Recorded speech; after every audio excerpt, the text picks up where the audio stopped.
Hello दोस्तों, आज के इस सेशन में हम लोग पढ़ेंगे कि गुड्स का क्या मतलब होता है। जैसा कि आपको पता है कि जो सेल्स ऑफ गुड्स एक्ट है वो केवल गुड्स के बारे में डील करता है कि जब हम गुड्स को सेल करेंगे तो कैसे करेंगे। तो जब भी हम गुड्स की बात करते हैं, अगर हम सेल्स ऑफ गुड्स की बात करेंगे तो लाजमी है कि पहले गुड्स के बारे में हमको जानकारी इकट्ठा करना पड़ेगा, पहले समझना पड़ेगा कि गुड्स का मतलब क्या होता है। तो आज हम समझते हैं कि गुड्स हम किसे कहते हैं और हम कैसे समझें कि कोई पार्टिकुलर जो ऑब्जेक्ट है वो गुड्स है। तो गुड्स के लिए दो चीज़ों को हमको ध्यान रखना होता है। इसके दो बेसिक कैरेक्टरिस्टिक्स हैं कि गुड्स हमेशा मूवेबल होना चाहिए।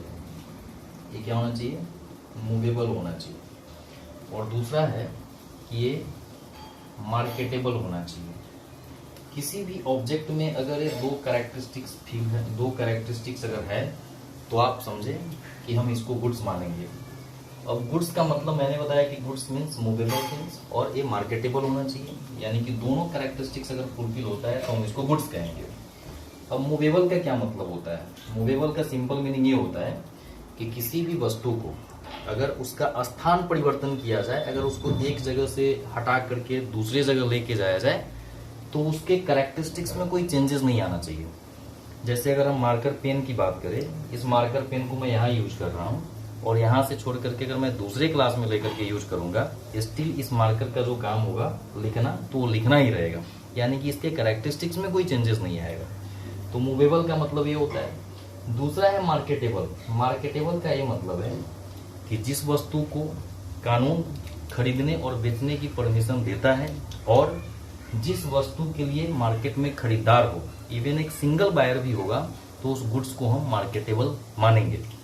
तो ये दो कैरेक्टरिस्टिक्स अगर फुलफिल करता है किसी भी ऑब्जेक्ट के लिए तो ध्यान रखे बात, हम इसको गुड्स कहेंगे। और इसी को सेल्स ऑफ गुड्स एक्ट में खरीदने और बेचने की बात कही गई। पूरा सेल्स ऑफ गुड्स इन्हीं चीजों पे फोकस होता है।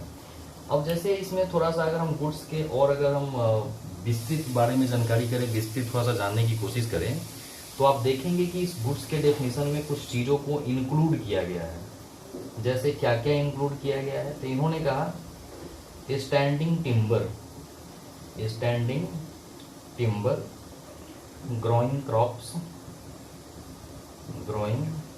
क्रॉप्स, उसके बाद ग्रास, इन सब चीज़ों को भी गुड्स माना गया है। स्टैंडिंग टिम्बर की अगर हम बात करें तो पेड़ तो ऐसे अटैच टू अर्थ होता है, लेकिन ये आपको भी पता है कि जब तक उसको हम अर्थ से डिटैच नहीं करेंगे तब तक इसकी कोई वैल्यू नहीं होती है। मतलब इस स्टैंडिंग टिम्बर को मार्केटेबल बनाने के लिए हमें मूवेबल करना होता है। और जब वो स्टैंडिंग टिम्बर मूवेबल हो जाता है तो वो मार्केटेबल भी हो जाता है, और जैसे ही ये दोनों कैरेक्टरिस्टिक्स फुलफिल होगा वो गुड्स बन जाएगा।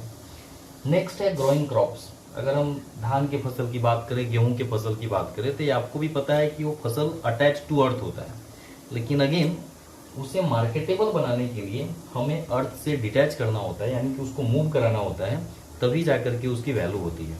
कभी भी ऐसा पॉसिबल नहीं है कि फसल खेत में लगी हुई है और हम उस फसल से क्या करेंगे, धान से चावल बना लेंगे और गेहूं से आटा बना लेंगे। जब तक हम उसको मूव नहीं कराएंगे तब तक ये पॉसिबल नहीं होगा। और जैसे ही ये दोनों कैरेक्टरिस्टिक्स पूरा होगा, ये गुड्स के डेफिनेशन में फॉल हो जाएगा और हम इसको गुड्स मान लेंगे। तो जो सेल्स ऑफ गुड्स एक्ट में गुड्स की डेफिनेशन है वो कुछ इसी तरीके से है कि वो चीज़ जो मूवेबल हो, मार्केटेबल हो, और उस डेफिनेशन में इन चीज़ों को भी शामिल किया गया है कि इसे भी हम गुड्स मानेंगे। लेकिन किन चीज़ों को गुड्स नहीं माना गया? तो बोला इन्होंने कि मनी, यानी कि जो करेंसी होती है, मनी जो कि करेंसी होती है, इसे गुड्स नहीं मानेंगे। और एक है एक्शनेबल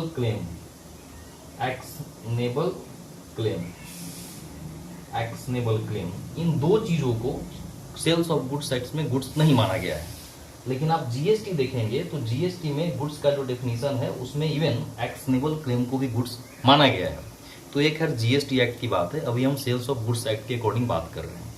ऐसे जो एक्शनेबल क्लेम है, इसका definition transfer of property act 1882 में है। उसमें ये बताया गया है कि एक्शनेबल क्लेम का क्या मतलब होता है। जनरली अनसिक्योर्ड लोन के लिए जब कोई एक्शन लिया जाता है क्रेडिटर के साइड से, तो उसी को हम एक्शनेबल क्लेम करते हैं। मैं शॉर्ट में बता रहा हूँ आपको। मनी और करेंसी गुड्स के डेफिनेशन में इसलिए नहीं आता है क्योंकि मनी में और करेंसी में डील करने का केवल और केवल अधिकार भारत में रिजर्व बैंक ऑफ इंडिया को है। अगर एक गुड्स के डेफिनेशन में होता तो फिर आम आदमी भी इन चीज़ों में डील करने लगता, लेकिन इसमें चूंकि डील करने का एकाधिकार है, मोनोपोली है आरबीआई को, इसलिए मनी और करेंसी को गुड्स के डेफिनेशन से बाहर रखा गया है। तो आई होप कि आपको समझ में आया होगा कि गुड्स का मतलब मूवेबल और मार्केटेबल वस्तु। मूवेबल का मतलब वैसा वस्तु जिसको कि हम एक जगह से दूसरी जगह भी ले जाए तो उसके कैरेक्टरिस्टिक्स में कोई चेंजेस नहीं आएंगे। और मार्केटेबल का मतलब यह है कि जिसको कानूनी रूप से, लीगली रूप से खरीदा बेचा जा सके और जिसका इवन एक सिंगल मार्केट में बायर हो।